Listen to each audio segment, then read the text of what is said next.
Scooty పైన కూర్చున్న ఈమె ఇతనికి సైగ చేసుకుంటూ నంబర్ రాసుకో అని చెప్తుంది. తర్వాత గడియారం సాయంతో గడియారం ముళ్ళుతో 9 కడపెడుతుంది. ఇతను 9 అని రాస్తాడు. మళ్ళీ 8 కడపెడుతుంది. ఇతను 8 అని రాస్తాడు. ఇలా 6 కడపెడితే 6 రాస్తాడు. 12 కడపెడితే 12 అని రాస్తాడు.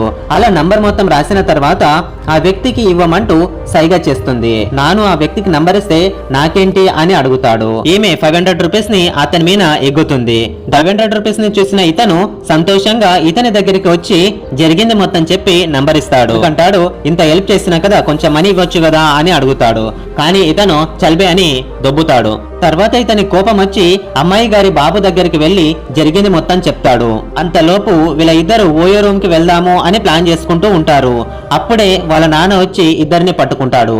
తర్వాత ఏం జరిగిందో పార్ట్ 2 వీడియోలో తెలుసుకుందాం. పార్ట్ 2 వీడియో కోసం మన ఛానల్ సబ్స్క్రైబ్ చేసుకొని కామెంట్ లో పార్ట్ 2 అని కామెంట్ చేయండి.